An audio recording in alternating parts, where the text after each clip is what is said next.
ఆ రోజు కేంద్ర కేబినెట్ మరి యొక్క 12,157 కోట్లు నిధులను పోలవరం ప్రాజెక్టుకి ఆమోదిస్తూ అందులో 41.15 మీటర్స్ కి ఈ యొక్క 12,157 కోట్లు ఇందులో ఫస్ట్ ఫేజ్ అనేది లేదు. ఆ రకంగా ఆమోదించినప్పుడు కేంద్ర మంత్రి దాన్ని వ్యతిరేకించలేదు అని వీళ్ళు చెప్పేటువంటి మాటలు ఏవైతే చూస్తూ ఉంటే చాలా ఆశ్చర్యాన్ని కలిగిస్తున్నటువంటి పరిస్థితి. ఎందుకంటే ఏదైతే కేబినెట్ కి ఆ నిర్ణయాలు ఆమోదించేటప్పుడు దానికి ముందుగా ఆ కేబినెట్ అప్రూవల్ కావాలని అంటే ముందుగా పిఐబి అంటే ఏదైతే పబ్లిక్ ఇన్వెస్ట్మెంట్ బోర్డు ఏదైతే ఉందో అది ఆమోదిస్తుంది. అది అందరికీ తెలుస్తున్న విషయం. ఆ రకంగా ఏదైతే కేబినెట్ కి వచ్చేటువంటి ఆ 12,157 కోట్ల రూపాయల నిధుల శాంక్షన్ ఆమోదం ఏదైతే ఉందో మరి గత ప్రభుత్వంలో అంటే జగన్ ముఖ్యమంత్రిగా ఉండగానే 29 ఫిబ్రవరి 24 పిఐబి మీటింగ్ ఫిబ్రవరి 29, 24 ఆ రోజు జగన్ ఈ రాష్ట్రానికి ముఖ్యమంత్రి. ఆయన హయాంలోనే ఆ రోజు మరి ఎక్కడ కూడా మళ్ళీ ఫస్ట్ ఫేజ్ అని లేకుండా అందులో 41.15 మీటర్స్ కు రివైజ్డ్ కాస్ట్ 12,157 కోట్లనే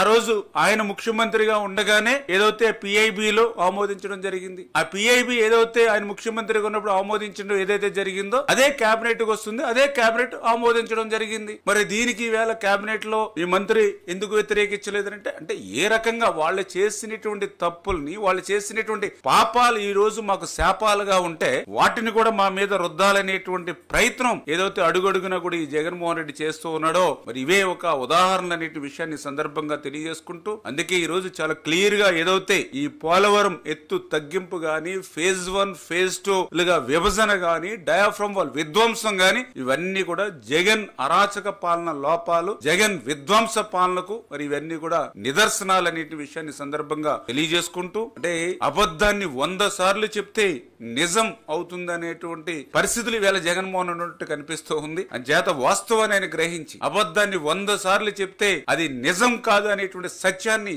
జగన్ గమనించాలని చెప్పేసి కూడా మరి సందర్భంగా తెలియజేసుకుంటూ అందుకే ఈ రోజు మీ ద్వారా రాష్ట్ర ప్రజలకు కూడా తెలియజేసుకుంటూ ఉన్నాం.